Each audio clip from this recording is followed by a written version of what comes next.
ठीक है। अनुलोम विलोम प्राणायाम करने का जो हमें लाभ प्राप्त होता है वो ये है कि दाहिनी नासिका हमारा सूर्य स्वर है और बाई नासिका हमारा चंद्र स्वर है। ठीक है। तो सूर्य स्वर और चंद्र स्वर, जब सूर्य स्वर चलेगा तो सूर्य तत्व शरीर के अंदर बढ़ेगा, यानी गर्मी शरीर के अंदर बढ़ेगी। और जब चंद्र स्वर हमारा ज़्यादा चलेगा तो चंद्र तत्व शरीर के अंदर बढ़ेगा, यानी कि शीतलता शरीर के अंदर आएगी। तो सूर्य तत्व और चंद्र तत्व का बैलेंस हमारे शरीर के अंदर जब हम अनुलोम विलोम के द्वारा करते हैं तो हमारे वात पित्त कफ तीनों दोष संतुलित होते हैं। यानी कि आपने कभी देखा होगा, कभी किसी वैद्य के पास जब आप गए होंगे तो वैद्य लोग क्या करते थे कि 3 उंगलियां रख करके आपकी कलाई पर 3 उंगली रख करके डायग्नोस्ट करते थे कि आपको क्या प्रॉब्लम है। कभी किसी लेबोरेटरी में नहीं भेजते थे आपको टेस्ट के लिए, ना ही आपके हजारों लाखों रुपए टेस्ट में बर्बाद करते थे। वो खाली आपकी कलाई पकड़ के बता देते थे कि आपको क्या प्रॉब्लम है। तो पहली उंगली देखिए इस तरीके से, इसको मैं बताता हूं आपको। ये आपकी कलाई पकड़ ली, ठीक है। ये इस तरीके से कलाई पकड़ ली, ये कलाई, ये अंगूठे के नीचे, यानी कि अंगूठे से नीचे यहाँ पर, यहाँ जो रखी जाएगी ये वात है और बीच वाली उंगली पित्त है और सबसे नीचे वाली उंगली कफ है। तो वात पित्त और कफ, ठीक है। वात पित्त और कफ, ये तीनों पॉइंट पर बहुत गहन अध्ययन से शांत बैठ करके वैद्य जब डायग्नोस्ट करते थे, जब शांत बैठ करके वैद्य लोग डायग्नोस्ट करते थे, उसकी चाल पता करते थे कि नाड़ी की चाल क्या है, कौन सी जगह पर नाड़ी बहुत तेजी से चल रही है। अब जैसे मेरी बीच वाली उंगली पर बार बार अच्छे से स्ट्रोक सुनाई दे रहा है, अच्छे से स्ट्रोक पता चल रहा है कि बीच वाली उंगली, यानी कि हमारे शरीर के अंदर गर्मी का विकार बढ़ा हुआ है, या कह सकते हैं कि पित्त बढ़ा हुआ है। ठीक है। इसे डायग्नोस्ट करना बहुत बड़ा एक ज्ञान है। ठीक है। इसी से जो है सारे रोगों का पता चल जाता था कि वात पित्त और कफ ये 3 दोष हैं, और तीनों दोषों से ही कौन सा कम या कौन सा ज्यादा है, किस प्रकार चल रहा है, नाड़ी कबूतर की चाल से चल रही है, नाड़ी मेढक की चाल से चल रही है, नाड़ी सर्प की चाल से चल रही है, पूरा का पूरा ज्ञान होता है उनको, वैद्य लोगों को। ठीक है। जो इस तरीके से नाड़ी को पकड़ लेते हैं, पुराने वैद्य, वैद्य मीन्स पुराने वैद्य। अब किसी को नहीं आती है पकड़ना, बहुत कम लोग हैं, शायद कोई जानकार हो जो पूरा ज्ञान रखते हो नाड़ी पकड़ करके डायग्नोस्ट करने का। तो वात पित्त और कफ ये तीनों दोष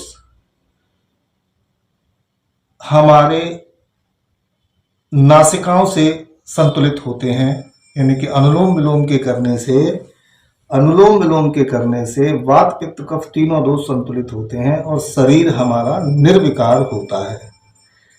दूसरी चीज, सूर्य स्वर और चंद्र स्वर जब संतुलित अवस्था में चलते हैं तो हमारा ब्रेन एक्टिवेट होता है, और ब्रेन से अटैच हमारी स्पाइनल कोड, यानी कि हमारा नर्वस सिस्टम, हमारा पूरा नर्वस सिस्टम एनर्जाइज्ड हो जाता है। अनुलोम विलोम के करने से हमारा पूरा नर्वस सिस्टम एक्टिव होता है। ठीक है। तो अनुलोम विलोम का जो लाभ है वो ये है। अब आते हैं अनुलोम विलोम करने के तरीके। सूर्य स्वर चलेगा तो सूर्य तत्व बढ़ेगा, और चंद्र स्वर चलेगा तो चंद्र तत्व बढ़ेगा। ठीक है। तो अब दोनों की बैलेंसिंग होगी, दोनों जब बैलेंस में हम अनुलोम विलोम कर करके दोनों को जब बैलेंस करेंगे तो वात पित्त कफ तीनों दोष संतुलित होंगे। ठीक है। और दूसरी चीज ये है कि अनुलोम विलोम में हम लेफ्ट नोस्ट्रल से शुरू करते हैं। ठीक है। इस तरीके से अंगूठे से हम बंद करेंगे, तो दाई नासिका को बंद करेंगे और ये दोनों उंगलियां अंगूठे की जड़ में लगा करके रिंग फिंगर से और अंगूठे से कीजिए इसको। तो लेफ्ट नोस्ट्रल से सांस भर करके शुरू करेंगे।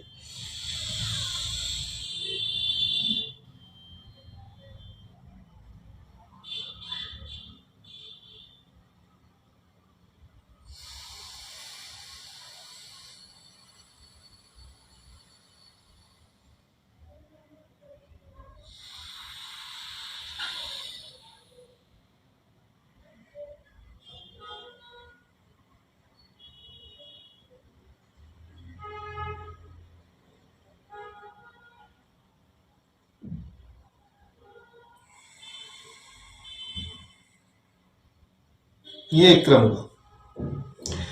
और लगातार करते रहेंगे, मैं आपको बताने के लिए हाथ हटा लिया है, इसको लगातार करते रहेंगे जितनी देर हम कर सकते हैं अपनी क्षमता के अनुसार, ठीक है। अब इसमें मेन बात क्या है कि कपाल भाती को नॉर्मल, जैसे मैंने तो कुंभक लगा करके किया है। सांस भरने को पूरक कहते हैं, सांस रोकने को कुंभक कहते हैं, और सांस छोड़ने को रेचक कहते हैं, ठीक है। तो प्राणायाम में पूरक, कुंभक, रेचक। तो पूरक, कुंभक, रेचक जो है, मैंने कुंभक इसीलिए किया कि कुंभक लगा करके इसे करते हैं। नॉर्मली बिना कुंभक के भी कर सकते हैं, ठीक है। बिना कुंभक के करना ज्यादा सेफ है इस तरीके से।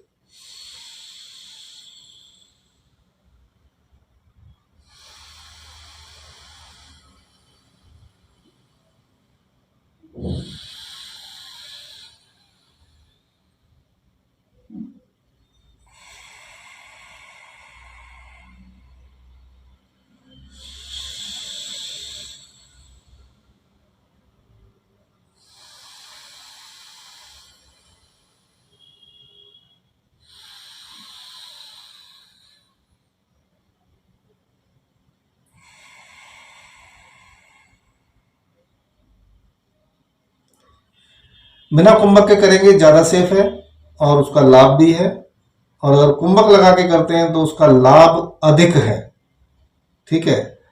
मेन जो अनुलोम विलोम करने का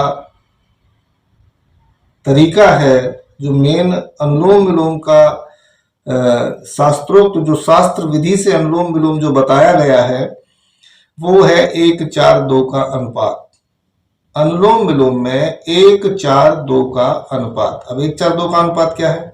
1:4:2 का अनुपात है, यानी कि अगर हमने 1 सेकंड में सांस भरा तो 4 सेकंड होल्ड करेंगे, और क्योंकि 1 सेकंड में भरा है तो 2 सेकंड में छोड़ेंगे, यानी कि जितनी देर में हमने सांस भरा है उससे 4 गुना उसको रोकेंगे और उसकी 2 गुनी टाइम में उसको छोड़ेंगे।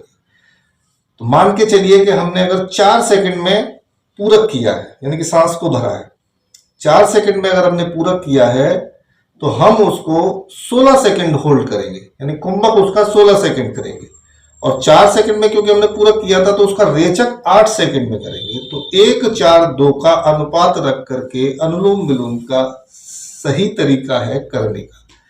पर सावधानी ये है कि मान के चलो किसी ने किसी ने नए अभ्यास करने वाले ने, और शरीर में कोई प्रॉब्लम हो, हार्ट की, बीपी की, अस्थमा की, या किसी इस प्रकार की प्रॉब्लम है, और गलती से उन्होंने पूरक ही जो है वो 10 सेकंड का कर लिया, तो 40 सेकंड उनको होल्ड करना है। वो दिमाग में उनके में रहेगा कि मैंने 10 सेकंड में पूरक किया है तो मैं 40 सेकंड होल्ड करूंगा और 20 सेकंड में छोड़ूंगा। अब 40 सेकंड होल्ड करने में क्या होगा कि मान के चलो उनको घबराहट हो सकती है, दिक्कत हो सकती है शरीर के अंदर। तो इसीलिए विशेष सावधानी ये है कि किसी के या तो दिशा निर्देशन में करें, या फिर उसका समय कम रखें, अपने हिसाब से करें। और दूसरा तरीका ये है कि चलो हम अनुपात पे नहीं जाते हैं, इसके पे अपना नॉर्मली सांस भरा और थोड़ा सा रोका और धीरे धीरे छोड़ दिया।